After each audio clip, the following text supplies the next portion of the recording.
S, Mangaluru ನಗರದಲ್ಲಿ ನಾವು ಕಳೆದ ಅನೇಕ ದಿನಗಳಿಂದ ನೋಡ್ತಾ ಇದ್ದೇವೆ, ವಾಹನಗಳ ದಟ್ಟಣೆ ಮಿತಿ ಮೀರಿದೆ ಎನ್ನುವಂತಹ ಅಭಿಪ್ರಾಯಗಳು ಸಾರ್ವಜನಿಕರಿಂದಲೇ ಕೇಳಿ ಬರ್ತಾ ಇದೆ. ಸೊ ಈ ನಿಟ್ಟಿನಲ್ಲಿ ಈಗ ಪೊಲೀಸರು ಫೀಲ್ಡ್ಗೆ ಇಳಿದಿದ್ದಾರೆ. ಅನಗತ್ಯವಾಗಿ ಓಡಾಟ ಮಾಡ್ತಾ ಇರುವಂತಹ ವಾಹನಗಳನ್ನ ತಡೆದು ಅವರನ್ನ ಕೆಲವೊಂದು ವಾಹನಗಳನ್ನ ಅಂದ್ರೆ ಅನಗತ್ಯವಾಗಿ ಸಂಚಾರ ಮಾಡ್ತಾ ಇದ್ದಂತಹ ವಾಹನಗಳನ್ನ ಸೀಸ್ ಮಾಡುವಂತಹ ಕೆಲಸಗಳು ಕೂಡ ಆಗಿದೆ. ಅನೇಕ ಕಡೆಗಳಲ್ಲಿ ಆಯಕಟ್ಟಿನ ಪ್ರದೇಶಗಳಲ್ಲಿ ಪೊಲೀಸರು ಇವತ್ತು ವಾಹನವನ್ನ ತಪಾಸಣೆ ಮಾಡುವಂತಹ ಕೆಲಸಗಳನ್ನ ಮಾಡ್ತಾ ಇದ್ದಾರೆ. ಯಾಕಂತ ಹೇಳಿದ್ರೆ ನಿರಂತರವಾಗಿ ನಾವು ಗಮನಿಸಿದ್ರೆ ಯಾವುದೇ ರೀತಿಯಲ್ಲಿ ಅನಗತ್ಯ ವಾಹನಗಳ ಓಡಾಟಕ್ಕೆ ಬ್ರೇಕ್ ಬಿದ್ದಿರಲಿಲ್ಲ. ಎಲ್ಲರೂ ಕೂಡ ಸಬೂಬುಗಳನ್ನ ಹೇಳಿಕೊಂಡು ಓಡಾಡ್ತಾ ಇದ್ದಂತಹ ದೃಶ್ಯಗಳು ಕಂಡು ಬರ್ತಾ ಇದ್ವು. ಅದೆಷ್ಟೇ ಮನವಿಗಳನ್ನ ಮಾಡಿಕೊಂಡಿದ್ರು ಕೂಡ ಯಾರು ಕೂಡ ಅದನ್ನ ಗಂಭೀರವಾಗಿ ಪರಿಗಣಿಸಿದಂತಹ ಲಕ್ಷಣಗಳು ಗೋಚರವಾಗ್ತಾ ಇರಲಿಲ್ಲ. ಈ ಬಗ್ಗೆ ವ್ಯಾಪಕವಾಗಿ ಚರ್ಚೆಗಳು ಕೂಡ ನಡೀತಾ ಇತ್ತು. ಲಾಕ್ಡೌನ್ ಕಟ್ಟುನಿಟ್ಟಾಗಿ ಪಾಲನೆಯಾಗ್ತಾ ಇಲ್ಲ, ಜನರು ನಿಯಮಗಳನ್ನು ಉಲ್ಲಂಘನೆ ಮಾಡ್ತಾ ಇದ್ದಾರೆ, ಅನಗತ್ಯವಾಗಿ ಓಡಾಟ ಮಾಡ್ತಾ ಇರುವಂತಹ ದೃಶ್ಯಗಳು ಕಂಡು ಬರ್ತಾ ಇದೆ ಎನ್ನುವಂತಹ ನಿಟ್ಟಿನಲ್ಲಿ ವ್ಯಾಪಕವಾಗಿ ದೂರುಗಳು ಕೇಳಿ ಬರ್ತಾ ಇದ್ವು. ಈ ಹಿನ್ನೆಲೆಯಲ್ಲಿ ಜಿಲ್ಲಾಡಳಿತ ಕೂಡ ಎಚ್ಚರಿಕೆಯನ್ನ ಕೊಟ್ಟಿತ್ತು, ಅನಗತ್ಯವಾಗಿ ಓಡಾಟವನ್ನ ಮಾಡಬೇಡಿ ಅನ್ನುವಂತಹ ನಿಟ್ಟಿನಲ್ಲಿ ಮನವಿಗಳನ್ನ ಮಾಡಿಕೊಂಡಿತ್ತು.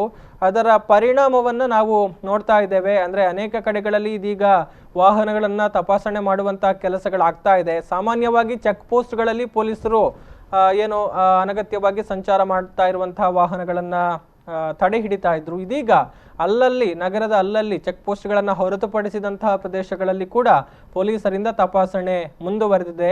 ಯಾವ ಕಾರಣಕ್ಕಾಗಿ ಪ್ರಯಾಣವನ್ನ ಮಾಡ್ತಾ ಇದ್ದಾರೆ, ವಾಹನದಲ್ಲಿ ಎಷ್ಟು ಮಂದಿ ಇದ್ದಾರೆ, ಹೋಗ್ತಾ ಇರುವಂತಹ ಉದ್ದೇಶ ಏನು, ಸಮೀಪದಲ್ಲಿರುವಂತಹ ದಿನಸಿ ಅಂಗಡಿಯನ್ನ ಬಿಟ್ಟು ಬೇರೆ ಕಡೆಗಳಿಗೆ ಹೋಗ್ತಾ ಇದ್ದಾರಾ ಇತ್ಯಾದಿ ಪ್ರತಿಯೊಂದು ವಿಚಾರವನ್ನ ಕೂಡ ಇಲ್ಲಿ ಪೊಲೀಸರು ಗಮನಿಸ್ತಾ ಇದ್ದಾರೆ. ಪ್ರತಿಯೊಂದು ವಾಹನಗಳ ನೋಂದಣಿ ಸಂಖ್ಯೆಯನ್ನ ಕೂಡ ರಿಜಿಸ್ಟರ್ ಮಾಡಿಕೊಂಡು ಕ್ರಮವನ್ನ ತೆಗೆದುಕೊಳ್ಳುವಂತಹ ಕೆಲಸಗಳನ್ನ ಇಲ್ಲಿ ಪೊಲೀಸರು ಮಾಡ್ತಾ ಇದ್ದಾರೆ. ಬಹುಶಃ ಮುಂದಿನ ದಿನಗಳಲ್ಲಿ ಈ ಒಂದು ನಿಯಮಗಳು ಮತ್ತಷ್ಟು ಬಿಗಿಗೊಂಡರೂ ಕೂಡ ಯಾವುದೇ ಡೌಟ್ ಇಲ್ಲ.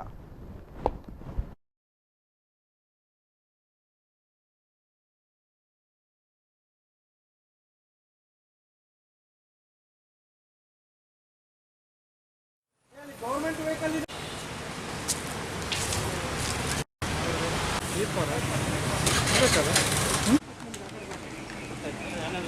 ಅಲ್ಲೇ ಬರ್ತಾರ ಹೋಗ್ರಿ, ಅಲ್ಲೇ ಬರ್ತಾರ ಹೋಗಿ ಗಾಡಿ ಹತ್ರ ಗಾಡಿ ತರಬೇಕಂತ